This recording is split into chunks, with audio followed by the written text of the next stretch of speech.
in that day, she has an outline for each class. So it takes definitely a lot of work. And even on lunch times, even while she's in the workroom, eating her lunch, she's discussing with other teachers to find out what's successful in their classrooms and what's not successful, so they can come together, and network and find out something that's going to help benefit the students and get them to go ahead and complete this test.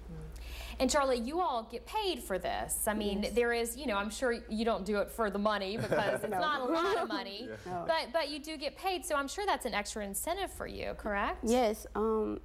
Like when we're finished with the program, we receive our stub, and that helps us pay for our classes at college, to get to where we want to be. So I mean, really, it's not all about the money. It's about helping the children out in our community. And getting the experience. Yes. It's a wonderful experience, actually. And Michael, you all are both from the Glades. Charlotte, you're from Belle Glade, and you're from Pahokee. How do you think that helps some of the students there at Glade Central High School, knowing that you grew up in that community and you kind of understand, where they come from and, what kind of challenges they face? I mean, how important is it that you are from that community? Well, when most of my students find out that I actually live in Pahokee, it takes a burden off of them because they understand that I know exactly what they're facing with all of the poverty situations and the drugs and the crimes that's in the Glades area. I try to get them to come from around that area and just to focus on their work, because if I can get them to not focus on their problems so much, then they can feel more relaxed in the classroom. And I think that's very helpful to them. I know it is, because I have success stories after success stories of how, different, even with my teachers when I was in high school, the teachers that I knew that grew up in the area that I grew up in, it was easier for me to, relax around them and be successful because I knew that they knew my struggle. And so when I know their struggles, it's easier for them to adapt to me because I understand where they're coming from. So it gives me a better chance of being able to reach out to them and help them.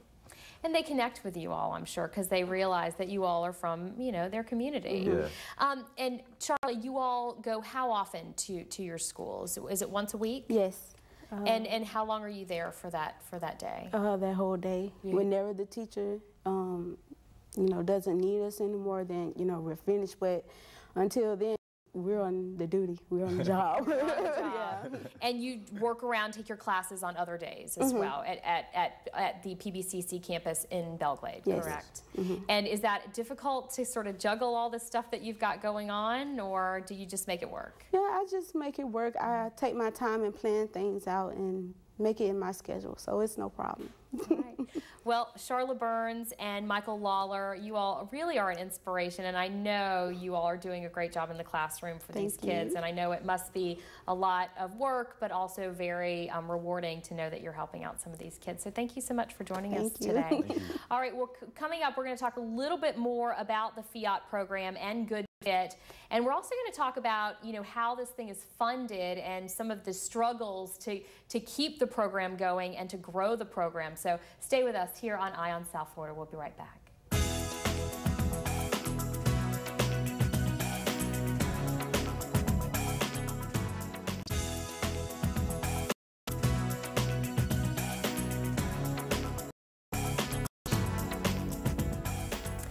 Back to Eye on South Florida. I'm Susie Ann Boyd, and we're talking about a unique program put on by FAU and working along with Palm Beach Community College, and it's called FIAT, but it also is called Good Fit. So explain the difference between those two, Glenn, just so we can get that out there. All right, here we go. It's alphabet soup. FIAT is the full four-year program that stands for Florida's Institute for the Advancement of Teaching. Okay. And that was set up by the legislature with no dollars underneath it, but the structure exists. And it includes not only Palm Beach County schools, but our other school districts and our 3 community college partners, including Palm Beach. The Good Fit program is the first 2 years, and we have a great example of somebody who's in their first 2 years of college at Palm Beach Community College, which basically supplies 60 to 70% of our education majors come from the community college sector. So that work gets done, and then after this, we'll try to put him in a mentored substitute program in a singular school. And if he's secondary, we would pair him with the department head in that secondary school, and he could basically attend their meetings, learn from their workshops and so forth, become a little member of their team. And then if you're out at a conference or because of illness, here's a guy who already knows the rules, knows the rest of the faculty in that department, and can move forward. If the principal really likes him and there's an opening the following year when he's ready to student teach, if he's qualified, he may have an opportunity, instead of doing an unpaid student teaching stint, to actually become one of our AIT, Advanced Induction to Teaching folks, like the person in Okeechobee we spoke about earlier, and actually move into a classroom and have a retired teacher by him every single day for the first part of that time, as well as a university supervisor who actually is going to give him a grade. And this will still be while he's in college? While he's still in college, and he'll be receiving a stipend for that work. So again, instead of more unpaid volunteer work, which is great, but how do you pay your bills? He'll at least get a stipend of around $5,000, and doesn't cost the school district anything. Right. They've got to have a teacher at that point, and they've got to have a substitute. So but they don't have the money. Here, right. So instead of spending it here, spend it over here on student. Right. And you're pointing towards Michael Lawler, who's one of your instructional interns and also a student at Palm Beach Community College. Absolutely. And he is now working with the reading program at Glade Central High School. Okay, so Glenn, let's talk a little bit about the program itself, and you know how feasible it is that you're going to be able to keep this going, because you know in these tight budget times your state funding has been thrown out the window. So what are you all doing to not only keep it in, you know, but also grow the program? Well, and that's the bottom line. I mean, we did have a state grant, which was great. That did go out the window.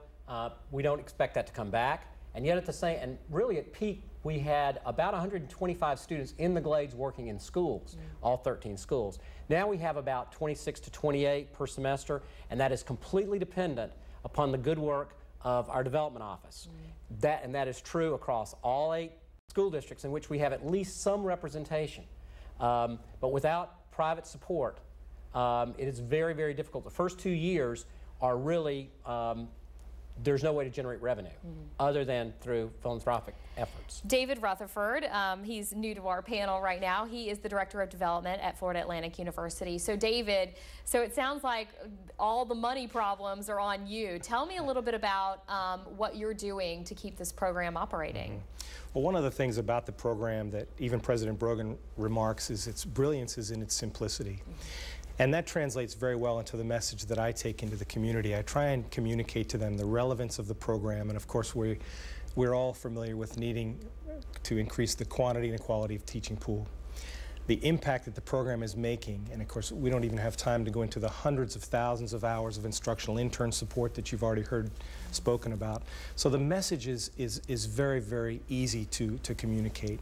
And the appetite, even in these tough budget times, the accelerated induction to teaching program and the substitute model, as Glenn said, don't require any additional dollars. So I get to the privilege of raising money on the front end for those good fit first introduction to teaching students. It's $1,000, puts a student in a classroom for an entire semester doing a minimum of 100 hours of instructional internship within that K-12 classroom setting. And we've been very, very fortunate with folks within this community, the Quantum Foundation, the Pew Public Education Fund, and the Community Foundation for Palm Beach and Martin Counties, and the Moran Foundation, and I apologize because I'm going to leave someone out. But the list continues to grow with those funders, and the opportunity to rally around this program, they're excited about it. And those foundations, I'm sure you appreciate them greatly, and keep the money coming to FAU. Absolutely. All right, David Rutherford, Glenn Thomas, and Michael Lawler. We're going to come back in just a couple of minutes and just talk about some of your final thoughts. And I want to hear what Michael's future holds. I think this should be very interesting. So we're going to talk with Michael about his future when we come right back here on Eye on South Florida. Stay with us.